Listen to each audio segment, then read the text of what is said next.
Gabi, mga kapatid, isang mapagpalang gabi sa bawat isa, sa lahat po ng naririto sa JCM Church at maging sa mga kapatid nating naka-join o nanonood sa ating Facebook Live. Isang mapagpalang gabi po sa inyong lahat. So, tayo po tumayo muli. Inihiling ko pang bawat isa tumayo.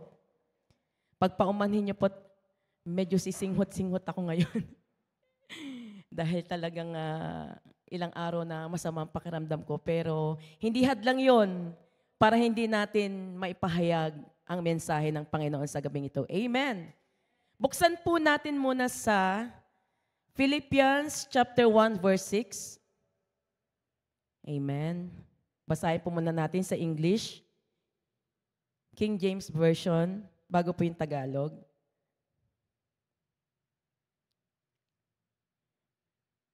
Being confident of this very thing, that he which hath begun a good work in you will perform it until the day of Jesus Christ. Sa Tagalog po, RTPB.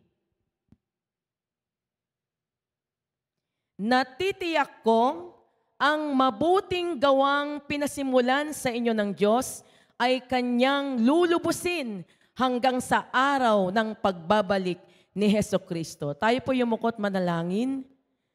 O Panginoon, salamat sa iyong mga salita na aming binasa. Basbasan mo po ito, Panginoon. Palawakin mo po, Panginoon, ang kahulugan nito, O Diyos, na aming namnamin ang magagandang mensahe na maririnig namin sa gabing ito, Panginoon. Palakasin mo po ang bawat isa, O Diyos, at langisan mo pong iyong maliit na lingkod, Panginoon, sapagkat wala po akong magagawa, Lord, kung wala ka, Panginoon. Kaya samahan mo po kami, Lord, na uuwi kami na punong-puno ng kalakasan galing sa iyo. Thank you, Lord. Lahat ng paput pasalamat, binabalik namin sa pangalan ni Jesus. Amen. Praise God. Tayo po yung makakaupo na. So, ang title po ng ang message ni Lord ay God, andyan na po ba? Will complete His good work in us. Sa totoo lang, pwede ko idugtong yung until the day of Jesus Christ. Diba? Kaya lang kasi masyado na pong mahaba. Ulitin ko po, no? God will complete His good work in us. Amen. Babasahin ko po ulit sa Tagalog. Natitiyak kong ang mabuting gawang pinasimulan sa inyo ng Diyos ay lulubusin niya hanggang sa araw ng pagbabalik ni Hesukristo. Nasagi na ba sa isipan natin, mga kapatid, o na pagbulay-bulayan? Kailan nagsimula ang Panginoon na gumawa ng mabubuting gawa sa buhay natin? Sa katotohanan, mga kapatid, pakinggan po natin to. Sa katotohanan, sa simula't simula pa, ay gumawa na ng mabuti ang Diyos sa buhay natin. Hindi pa man tayo nalilikha. Wala pa tayo dito sa daigdig. Inaayos pa ni Lord lahat, di ba? He is the Father of creation. Talagang inaayos niya, gumawa siya ng araw para may liwanag sa umaga, di ba? Gumawa siya ng buwan para may tanglaw sa gabi, di ba? Lumikha siya ng mga hayop, ng mga halaman, mga gulay, lahat na nilikha niya, mga kapatid. Doon pa lang nagsimula na ang Diyos sa atin na gumawa ng mabuti. Bakit? Kasi bago tayo likhain, mga kapatid, itong maganda nilikha muna niya yung mga pangangailangan natin. Di ba?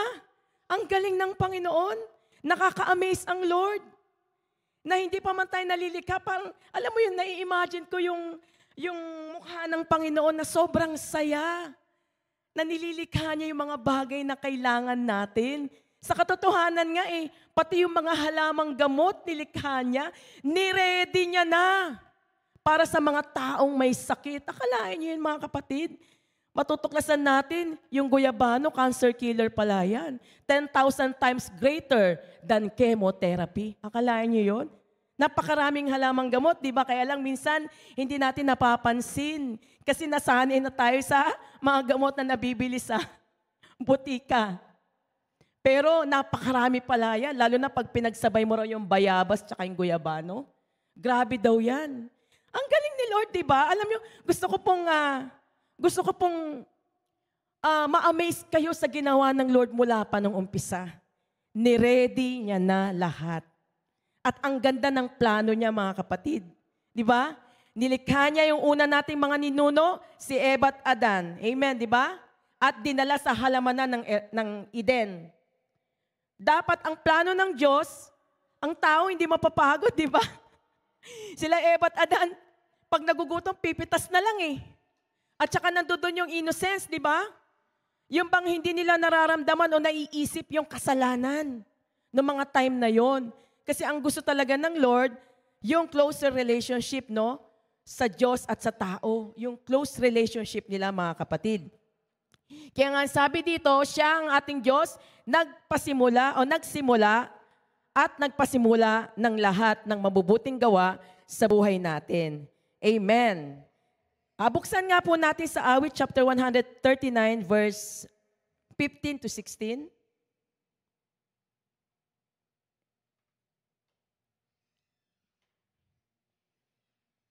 Ang buto ko sa katawan nung iyon ay hugisin, sa loob ng bahay bata doon iyong napapansin. Lumalaki ako roong sayo'y di nalilihim. Meron pa? Ako'y iyong nakita na hindi pa man isinilang. Ako'y iyong nakita, hindi pa man isinilang. Kalaan niyo yun, mga kapatid. Batid mo kung ilang taon ang haba ng aking buhay. Pagkat ito'y nakatitik sa aklat mo na talaan, matagal na balangkas mo'y ikaw lamang ang may alam. Ang sarap pakinggan, di ba mga kapatid, na nung nasa sinapupunan pa lang tayo ng ating nanay, di ba? Ang Panginoon, hindi lihim sa Kanya yung nakikita niya tayo. Noon pa man, inaalagaan na tayo ng Panginoon. Amen. Buksan pa po natin sa Efesos chapter 2, verse 10.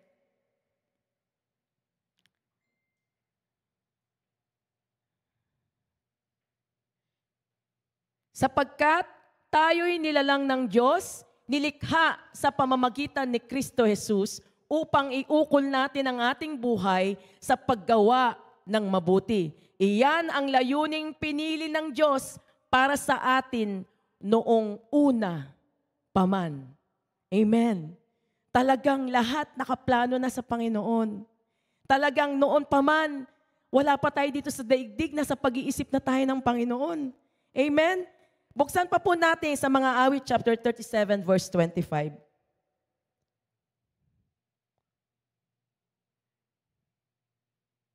Verse 25 po.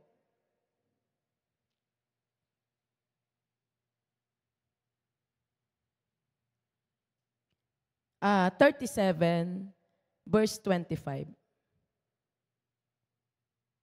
Ayan po. Mula pagkabata ngayoy tumanda na, sa tanang buhay ko'y walang nabalita na sa taong tapat ang Diyos nagpabaya o ang anak niyang naging hampas lupa.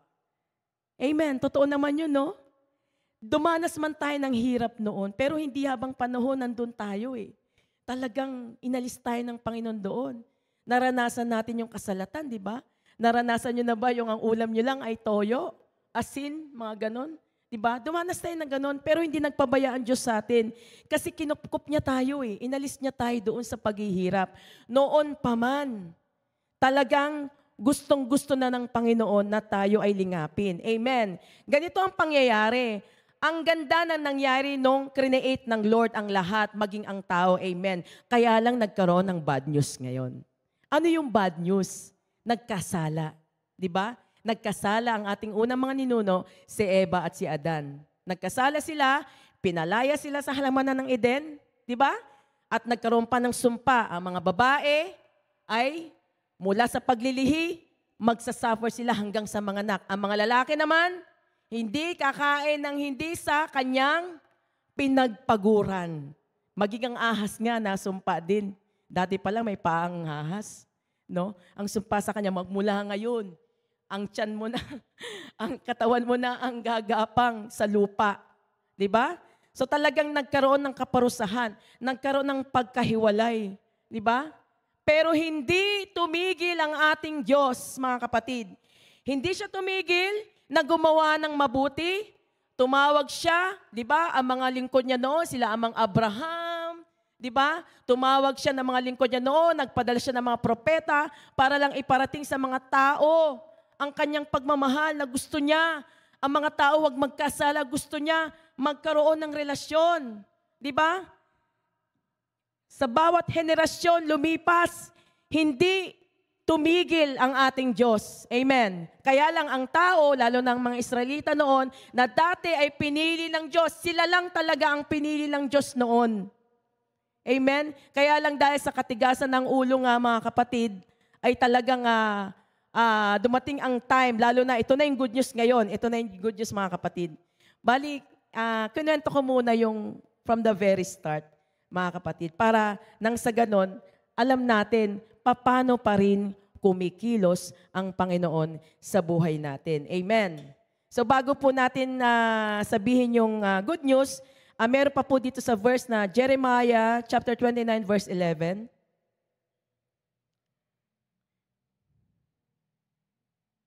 Sapagkat batid kong lubos ang mga plano ko para sa iyo, mga planong hindi ninyo ikasasama, kundi para sa inyong ikabubuti. Ito'y mga planong magdudulot sa inyo ng kinabukasang punong-puno ng pag-asa. So napakaganda ng plano ng Panginoon sa buhay natin. Amen. Ano natin yan? I-receive natin yan na pubuhusan tayo ng Panginoon ng kinabukasang punong-puno ng pag-asa. Ito na ngayon yung good news mga kapatid. Nagkaroon ng bad news, ito na yung good news. John 3:16, di ba? Gayon na lang ang pag-ibig ng Diyos sa sanlibutan. Gayon na lang ang pag-ibig ng Diyos sa sanlibutan. Ibig sabihin, hindi na pagod umibig ang ating Diyos. Binigay niya ang kanyang bugtong na anak upang sino man sa kanya'y sumampalataya ay hindi mapapahamak, kundi magkaroon ng buhay na walang hanggan. Ito yung good news. Ito yung patuloy na pagkilos ng Diyos. Di ba? Sabi nga siya na nagpasimula ng mabubuting gawa, lulubusin niya, lulubusin niya, lulubusin niya, tatapusin niya, kukumpletuhin niya. Kaya hindi na pagod ang ating Diyos, dumating ang Panginoong Jesus. Amen. Kaya ang nangyari, tinubos tayo sa ating mga kasalanan. Humarap siya na dapat tayo yung parusahan mga kapatid. Kasi mga kapatid, nung unang panahon, kung walang pagpapatulo ng dugo, walang kapatawaran ang kasalanan. Buksan po natin sa Hebreo chapter 9 verse 22. Hebreo 9:22.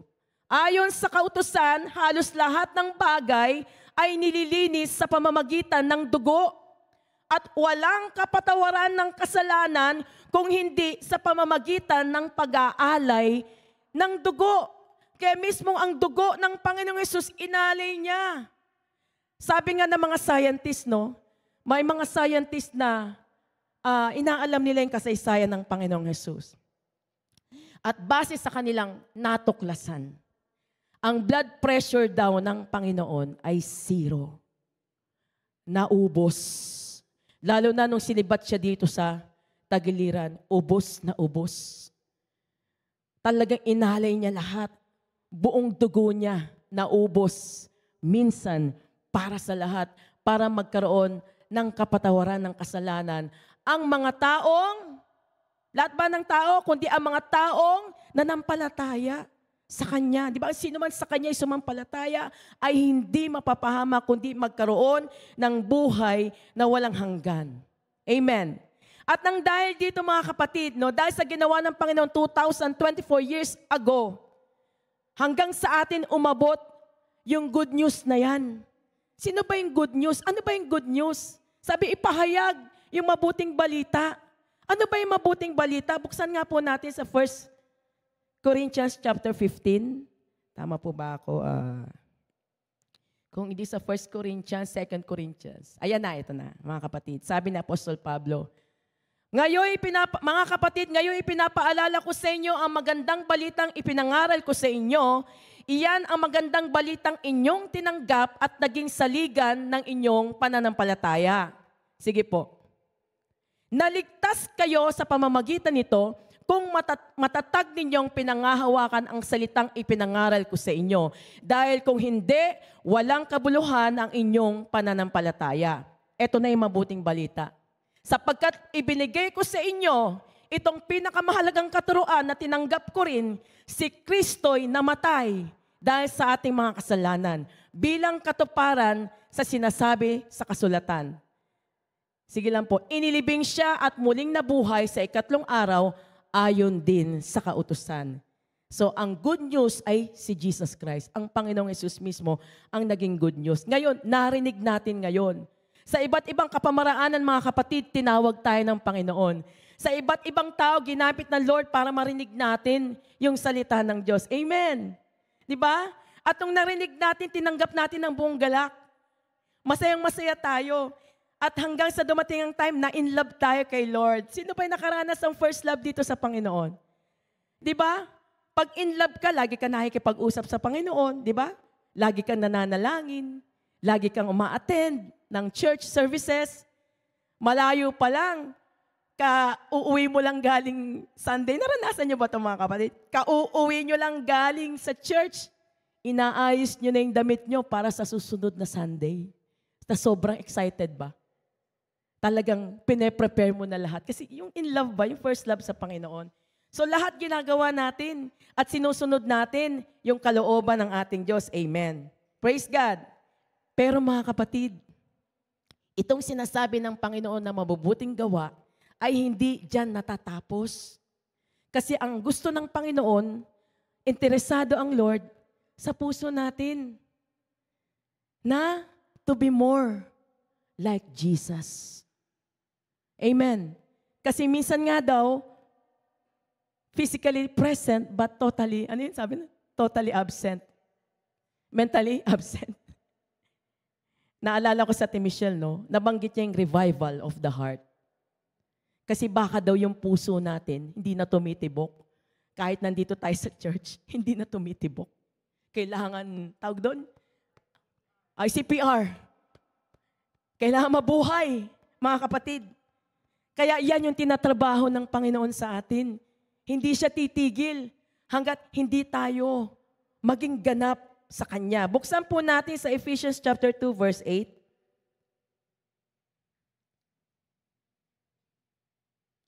Sapagkat dahil sa kakandahang loob ng Diyos, kayo ay naligtas sa pamamagitan ng pananampalataya at ang kaligtasang ito, kaloob ng Diyos at hindi sa pamamagitan ng inyong sarili. Sige lang po, tuloy lang po. Hindi ito bunga ng inyong mga gawa, kaya walang dapat ipagmalaki ang sino man. Kaya tayo nandito dahil sa biyaya, sa habag ng ating Diyos. Amen. Buksan pa po natin sa Romans chapter 12, verse 1.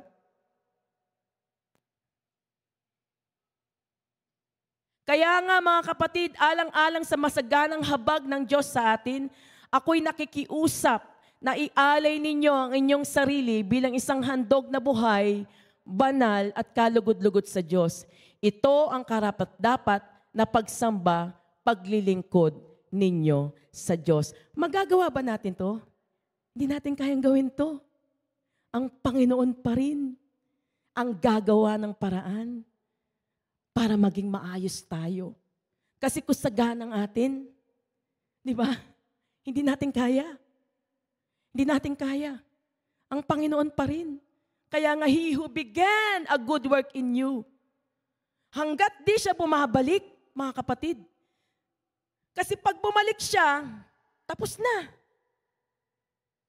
So habang hindi siya bumabalik, hindi bumabalik ang Panginoon, ang Diyos patuloy naggagawa ng way sa bawat isa sa atin para tayo ay maging maayos, mga kapatid. Alam niyo mga kapatid, may mga iba't ibang paraan kung paano ang Diyos natin ay kumikilos at gumagawa ng mabuti sa buhay natin. Unang-una po mga kapatid, yung pagpapadama niya ng pag-ibig. Dahil alam natin dito sa mundo, hindi tayo exempted pagdating sa mga problema. Hindi tayo exempted pagdating sa mga struggle natin.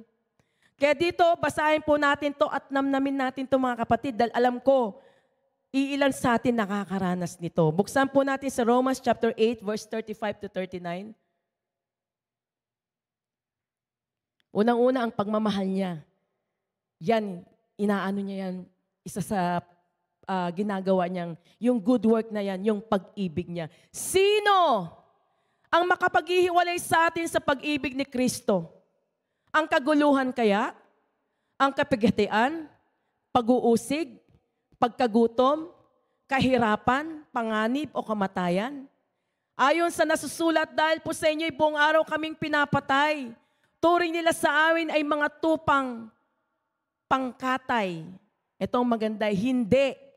Sa lahat ng mga ito, tayo siguradong magtatagumpay sa pamamagitan niya na nagmamahal sa atin. Sige, tuloy lang po. Sapagkat natitiyak kong walang makapaghihiwalay sa atin sa kanyang pag-ibig, kahit ang kamatayan, ang buhay, ang mga anghel, ang mga pamunuan o ang mga kapangyarihan, ang kasalukuyan o ang hinaharap, ang kataasan, ang kalaliman, o alinmang nilalang ay hindi makapaghihiwalay sa atin sa pag-ibig ng Diyos na ipinagkaloob sa atin sa pamamagitan ni Kristo Jesus na ating Panginoon. Amen.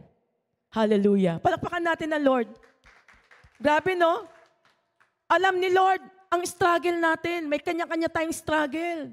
Pero hindi yun na magiging dahilan para mahiwalay tayo sa Diyos. Ang pag-ibig ng Diyos pa rin ang talagang magtutulak sa atin o ang pag-ibig ng Diyos pa rin ang magtatanggol sa atin. Amen. Buksan din po natin sa Salmo 103 verse 17.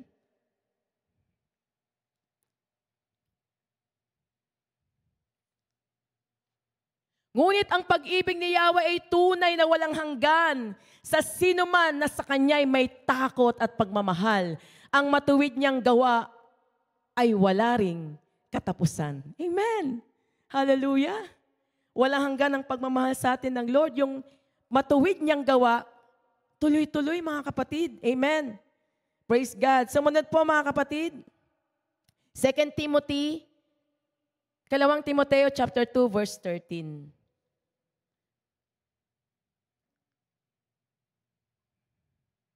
Ito naman ay yung katapatan ng Panginoon. Kanina yung pag-ibig. Actually, maraming verses dyan, pero namili lang ako ng ilan. Baka maubusan po tayo ng oras. Kung tayo man ay hindi tapat, siya'y nananatiling tapat pa rin, sapagkat hindi niya maaaring itakwil ang kanyang sarili.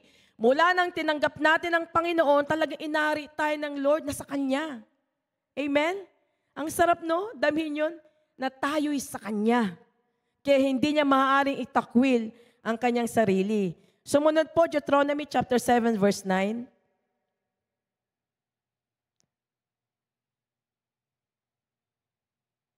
Kaya't pakatandaan ninyo, si Yahweh na inyong Diyos ay Diyos, at siya ay Diyos na hindi marunong sumira sa pangako. Tapat siya sa lahat ng umiibig sa Kanya at sumusunod sa Kanya mga tuntunin, ipinadarama niya ang Kanyang pagmamahal hanggang sa ikasanlibong salinlahi. Amen. Basta tayo maging tapat sa Panginoon, sumunod tayo na may kasama talagang pagmamahal sa Diyos, yung pangakong niyang to, mga kapatid, ipangyayari niya sa buhay natin. Amen. Praise God. Hallelujah. So kanina po, pag-ibig, ngayon, katapatan. Amen. Sandali lang po Sumunod, mga pangako ng Diyos. Magbibigay lang po ako ng ilang verses sa mga promise ng Lord. Kasi actually, hinati ko siya sa 4 mga kapatid. Una, yung love ni Lord. Paano maggagawa ng good work ang Lord sa buhay natin? Unang-una, yung pag-ibig niya. Pangalawa, yung katapatan niya. Pangatlo, yung mga pangako niya. Kaya lang 10,000 ang promise ni Lord sa Bible. Kaya ilan lang yung sinulat ko rito. At yung pinakahuli, mga kapatid, ay yung disiplina at pagtutuwid. Hindi maiaalis yan sa atin ng Lord. Diba? So, sa mga pangako ng Diyos po muna, John chapter 16, verse 33.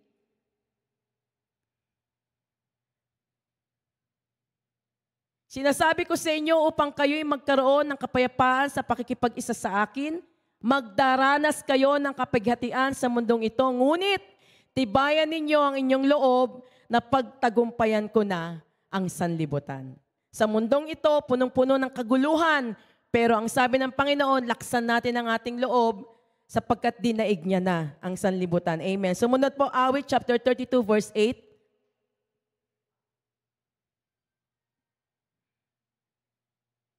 Ang sabi ni Yahweh, aakayin kita sa daan, tuturuan kita, at laging papayuhan. Yan yung mga promise ni Lord, mga kapatid. Ilan lang po kasi yung napili ko eh. Matthew chapter 11, verse 28 to 29.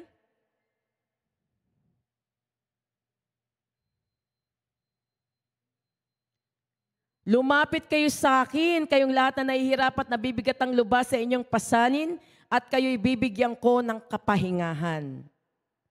Pasanin ninyo ang aking pamatok at sundin ninyo ang aking mga itinuturo, sapagkat ako'y maamo at mapagpakumbabang loob, matatagpuan ninyo sa akin ang kapahingahan. Punta po tayo dun sa pasanin ninyo ang aking pamatok. Paano ba magiging magaan ang ating pasanin kapag pinasan natin yung pamatok ng Panginoon? Ano ba yung pamatok ni Lord? Yung mga salita niya na kapag sinunod natin, magiging magaan ang ating buhay. Amen. Praise God. Sumunod po, Awit chapter 9, verse 3.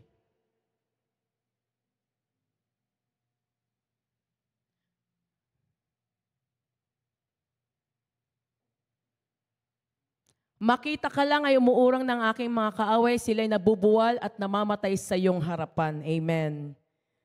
So, ganyan mga tal ang kaaway kapag ang presensya ng Panginoon ay kasama natin. Amen. Praise God. Anumang panganib ay ililigtas tayo. Anumang matinding salot ay hindi. Parang iba yung naisulat ko dito. Baka sa ibang version po. So, yun po, no? Next po, mga kapatid, punta na po tayo dito. Mga kapatid, alam natin na ang Diyos gumagawa. Amen. Ang sarap pakinggan na hanggang sa muli niyang pagbabalik, hindi titigil ang Panginoon na gumawa ng mabuti sa buhay natin. Kaya lang ang tanong, mga kapatid, tayo ba ay magpapasakop? Tayo ba ay susunod? Amen. Yes, nangako ang Lord. Hanggang sa muli niyang pagbabalik, tatrabahuhin niya ang kaligtasan natin. Pero paano kung tayo yung tumatanggi? Kaya nga dito sa pang-apat, sinama ko na rin po yung disiplina at pagtutuwid ng Panginoon. Amen. Buksan po natin sa Pahayag, chapter 3, verse 19. Sinasaway ko't pinapalo ang lahat ng aking minamahal. Kaya't maging masigasig ka, pagsisihan mo talikuran ng iyong mga kasalanan. So natutuwa tayo dahil ang daming pangako ni Lord. Yung love niya lagi nating nararamdaman, nararanasan. Kahit pa yung pagpapala niya, nag-uumapaw. Amen. Pero pagdating sa discipline, kailangan maging open tayo, mga kapatid. Kasi meron ako ikukwento sa inyo mga kapatid, na naginip po ako. So bago ko po ipagpatuloy ito. Dahil ang pangako ng Panginoon, di ba? Hanggang sa muli niyang pagbabalik. Paano kung sa huli niyang pagbabalik na yan, sa mga panahong nagbigay ng pagkakataon ng Diyos, hindi ka tumugon. Lagi kang busy. Mga kapatid, alam niyo yung pagsusumakit sa buhay, number 1 yan. Di ba? Lust of the eyes, lust of the flesh, and pride of life. Isa yan sa haharang talaga sa atin, mga kapatid. Lalong-lalo na yung number 3, pagsusumakit sa buhay. Ikukwento ko po sa inyo, na naginip po ako, mga kapatid. Ikwento ko na ito kay Ate Michelle. Nag-pray, siguro mga 3 days ago o 4 days ago, na naginip po ako. So bago po ako na naginip, nag-pray po ako sa Panginoon. Yun yung time na nag-pray ako kasi madalas hindi ako makatulog ng alauna. Kaya yun na lang yung time na talagang nakikipag-communicate ako sa Panginoon. Minsan 1, 2, 3, gising na gising ako. Hindi ako makatulog. Nanaginip ako, mga kapatid. Sa panaginip ko, dumungaw daw ako sa bintana, kitang-kita ko ang Panginoon, ang liwa-liwanag niya sa alapaap. Rapture, mga kapatid. ang liwaliwanag niya. Tapos, papalapit na sa kanya yung mga nililigtas niya. Yung na-rapture. Puting-puti ang liwanag. Hinihintay kong umangat ako. Hindi ako umangat. Pinaranas sa akin ng Panginoon ang maiwan sa rapture. Iyak ako ng iyak. Ba't ako umangat? Samantalang dati kasi na naginip ako, naranasan ko yung umangat ako, lumagos pa ako dito sa bubong hanggang sa kalawakan lang. Parang hindi pa sa langit. Pinaranas sa akin na Lord. Pero this time, pinaranas sa akin na Lord, maiwan sa rapture. Tulala ako nun. Takbo ako ng takbo. Pero ang nakikita ko, hindi matatanda. Mga naiwan, mga bata. Bakit mga bata, Lord? Hanggang sa bumalik ako sa bahay, iyak ako ng iyak, mga kapatid. Panginoon, rapture na ba talaga? Sana panaginip lang to, umiiyak ako. Totoo po ito, mga kapatid, sana panaginip lang to. Once kasi pag naiwan tayo sa rapture, once na bumalik na ang Panginoon, kahit anong iyak mo sa Diyos, wala na. Hindi ka na pakikinggan, wala nang Holy Spirit. Pag naiwan tayo sa rapture, ang aabangan na lang natin ay yung mga antikristo. Ang sabi, kapag hindi nagpatatak ng 666, pupugutan ng ulo. Papatayin. At kung nakapagtago ka man sa kanila, hindi mo maiiwasan yung 7 mangkok ng kagalitan ng Diyos na ibubuhos niya kapag naiwan tayo, mga kapatid. Di ba? Basahin niyo yun. Sa Book of Revelation po ba yun? Yung 7 mangkok ng kagalitan ng Diyos? Yun na yung nasa isip ko sa panaginip ko. Umiiyak na ako, Lord. Gisingin mo ako. Nung nagising ako, mga kapatid, ang tagal kong tulala. Alam mo yung parang tulala, paralyzed. Hindi ako makabangon. Mamaya-maya habang nakahiga ako, umiiyak na ako. Hagulgul ako ng hagulgul. Sabay nung napaupo na ako, parang nahimasmasan na ako, Lord, ba't ko napaginipan yun? Nag-pray naman ako, Lord. Sabi ko pa nga kay Lord. Anong sabi ng Panginoon sa akin? Ipangaral mo ang salita ko hanggat may panahon pa. Tapos, bakit mga bata nakita ko? Hindi sila mga bata. Sila yung mga immature Christian. Mga Kristiyano, pero hindi nagpatuloy sa Lord. Mga Kristiyano na yung sinasabing hindi malamig, minsan malamig, minsan mainit. Ano sabi ng Panginoon? Hindi ka malamig, hindi ka mainit, tama ba? Maligamgam ka, isusuka kita. Mga Kristiyano na present, active, pero kung pang makapanghusga ay ganun-ganun na lang. Lalo na sa mga social media, ang mahilig pang manghusga, yung mga Kristiyano pa. Mga Kristiyano na pinapaalalahanan ng Lord, pero sorry Lord, busy pa ako, next time na lang. Busy ako kahit araw ng linggo. Hindi nila binigay sa Diyos.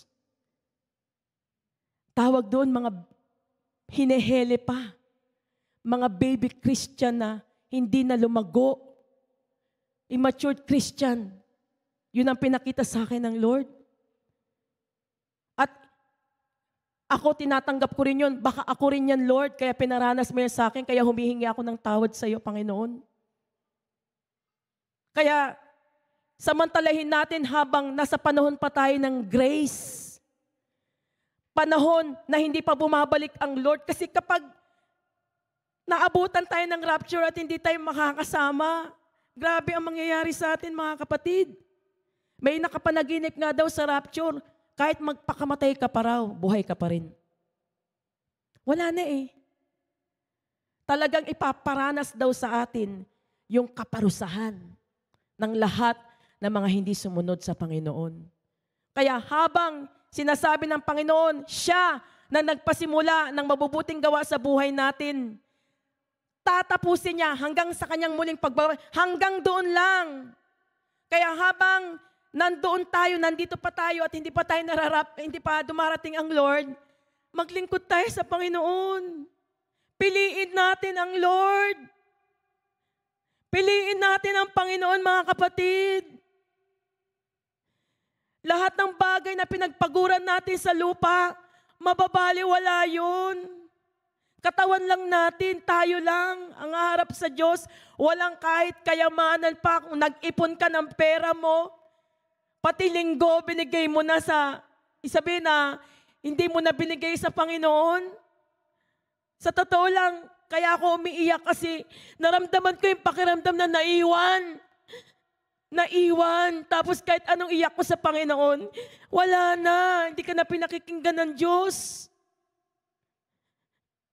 Kaya, sabi nga dito, hanggat nagsasaway at nagtutuwid ang Panginoon, magpatuwid tayo. Kung may mali, Lord, sorry. Hindi na po mauulit. Mga kapatid, kasi mahal tayo ng Lord, ang impyerno para lang yan. Kay Satan talaga, hindi yan para sa atin. Kaya lang, kung hindi tayo susunod sa Panginoon, mangyayari, mapupunta rin tayo sa impyerno. Sabi nga po dito mga kapatid, sa 2 Peter chapter 3 verse 8,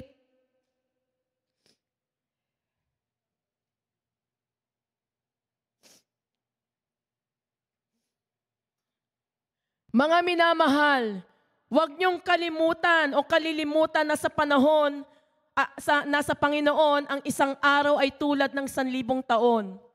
Ang 1,000 taon ay tulad ng isang araw lamang. Sige po, tuloy po. Ang Panginoon ay hindi nagpapabaya sa kanyang pangako, gaya ng inaakala ng ilan.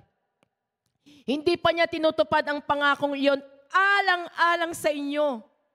Binibigyan pa niya ng pagkakataon ang lahat upang makapagsisi at tumalikod sa kasalanan. Sapagkat hindi niya nais na may mapahamak, mga kapatid. Kaya magpatuloy tayo sa Panginoon. Kahit minsan nasasaktan na tayo. Kasi minsan, hindi naman talaga natin kaaway ang tao eh. Ang kaaway natin ay yung mga hukbong spiritual na hindi nakikita. Kaya alisin na natin yung mga sama ng loob. Alisin na natin yung pakiramdam mo parang ikaw lagi yung parang ikaw yung, wag mong isipin na kawawa naman ako. Wag. Pantay-pantay ang pagmamahal ng Diyos sa atin, mga kapatid. Kaya nga sabi dito, wag maging matigas ang ating puso habang nasa panahon pa tayo ng biyaya. Habang hindi pa bumabalik ang Panginoon. Amen. Hallelujah. Buksan po natin. Ito po yung message sa akin ng Lord nung nagtanong ako. Kasi nung time na tinanong ko, Lord, bakit ko ito napanaginipan? Sabi niya, ipangaral mo ang aking salita. Tapos ito yung verse na sinabi niya sa akin. 2 Timothy chapter 4, verse 1 to 4. Sa harap ng Diyos at ni Kristo Jesus, na darating bilang hari at hahatol sa mga buhay at sa mga patay, inaatasan kita, ipangaral mo ang salita ng Diyos, pagsikapan mong gawin yan, napapanahon man o hindi. Himukin mo at pagsabihan ang mga tao. Thank you po. Himukin mo at pagsabihan ang mga tao at palakasin ang kanilang loob sa pamamagitan ng matyagang pagtuturo, sapagkat darating ang panahon na hindi na sila makikinig sa wastong katuruan. Sa halip, susundin nila ang kanilang hilig. Maghahanap sila ng tagapagturo na walang ituturo kundi ang ibig lamang nilang marinig. Hindi na sila makikinig sa katotohanan, sa halip ay ibabaling ang kanilang pansin sa mga alamat. Nangyayari na po yan, mga kapatid. Marami na mga false prophet na lumitaw, mga kapatid, at ang daming naligaw. Ang daming sumunod sa kanila. Hindi na lamang po natin ito i-mention. Sa kahuli-hulihan po, mga kapatid, basahin din po natin itong Hebreo chapter 3, verse 7. Mag-start po sa verse 7.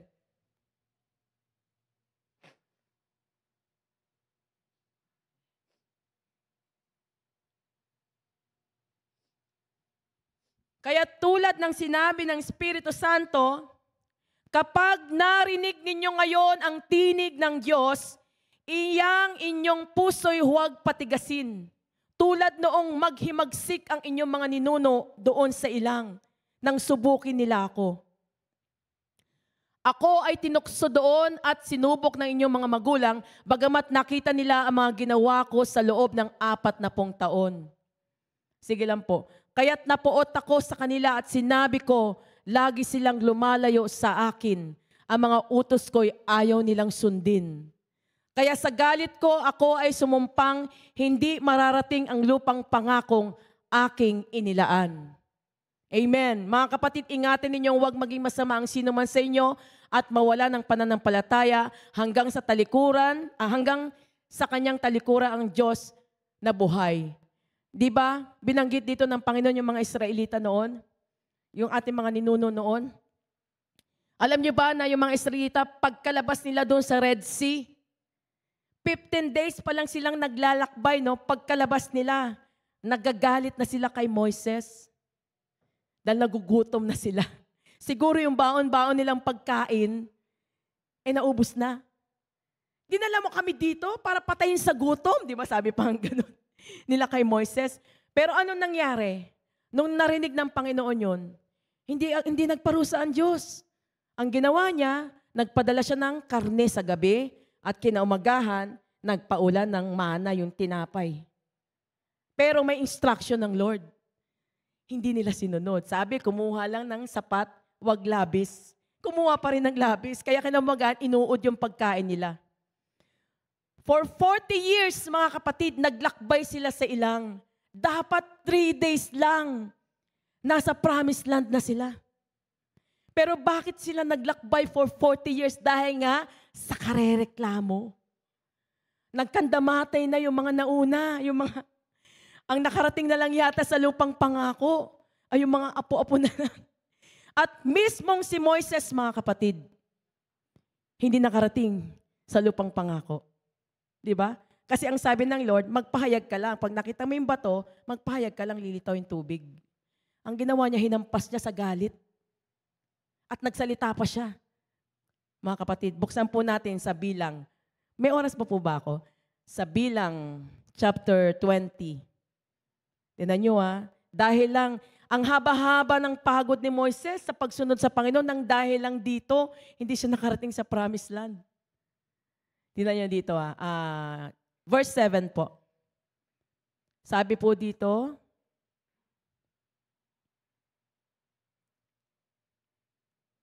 sinabi ni Yahweh kay Moises, dalhin mo ang tungkod na nasa harap ng kaba ng tipan. Dadalhin daw.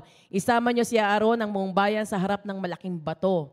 Pagdating doon, magsalita ka sa bato. Yun ang bilin ng Panginoon. Magsalita ka sa bato at lalabas ang tubig. Sige, move na po tayo. Sa verse 9. Ayan, kinuha niya yung, verse 10 na po. Tinipon ni Moises at Aaron sa harap ng malaking bato ang buong bayan, sinabi niya, eto na. Di ba ang sabi, magpahayag lang. Pero ang ginawa ni Moises, parang siguro naubos na yung pasensya niya sa mga tao sa karereklamo. Makinig kayo mga mapanghimagsik. Nagalit na siya Naubos na yung pasensya niya.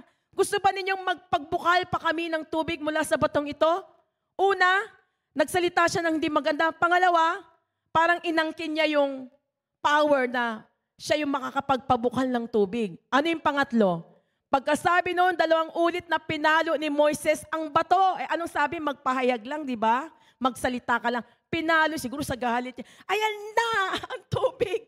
Nainis na. Sa haba ng panahon ba naman, for 40 years? Sa haba ng panahon, mga kapatid, na tiniis ni Moises, naubos din yung patience niya. Amen? Pero hindi naman siya pinabayaan ng Lord. Sa langit pa rin naman siya. Kaya lang ang sabi ng Panginoon, tanawin mo na lang yung lupang pangako. Pinatanaw na lang talaga sa Kanya.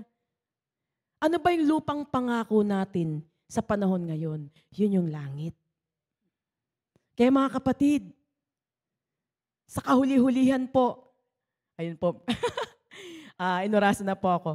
Sa kahuli-hulihan mga kapatid, habang ang Diyos ay gumagawa ng mabuti sa buhay natin, sumunod tayo.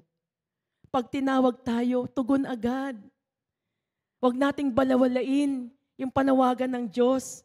Sabi nga dito sa Revelation, sa Kahuli-hulihan, chapter 3, verse 20,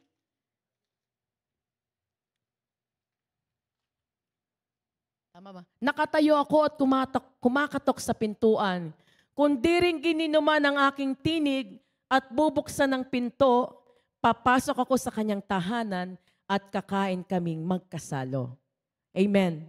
Kaya habang kumakatok ang Lord sa atin, habang ina-encourage niya tayo, habang may mga taong ginagamit para i-encourage ka, minsan sa text messages, minsan naman, di ba sa mga social media, kahit anong iwas mo, biglang may mababrowse kang puro word of God eh. Kasi hahabulin ka talaga ng Panginoon.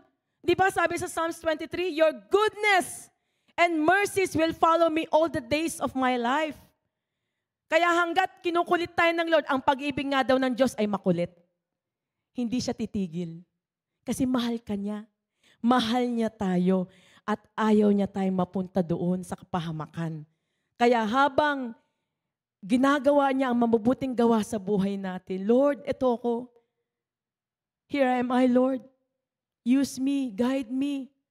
Help me, Lord. Pagharian mo ako at gamitin mo ang buhay ko sa ibang tao. So yun lang mga kapatid, palakpakan po natin ang Panginoon. Hallelujah. Praise God. Tayo po'y tumayo mga kapatid. Sa kahuli-hulihan, sasabihin ko po uli sa inyo yung Philippians 1:6. Kumbaga saluhin natin mga kapatid. He who began a good work in you will be faithful to complete it until the day of Jesus Christ. Panginoon, salamat. Salamat, Lord. Salamat. Salamat sa pagkakataong binibigay mo po sa amin, Lord. Salamat dahil hindi ka tumitigil. Patuloy mo po kaming pinalalakas. Patuloy mong pinapadama yung pagmamahal mo sa amin. Patuloy mo kaming ipinaglalaban, Lord. Ang dalangin namin, Lord, bigyan mo kami ng pusong mapagpakumbaba, pusong masunurin, pusong magmamahal sa iyo, pusong handang magpapalo, magpadisiplina.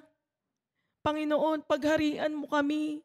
Ikaw lang ang maghari sa buhay namin, Lord. Ayusin mo ang puso namin hanggat hindi ka pa bumabalik, Panginoon. Ayusin mo kaming lahat.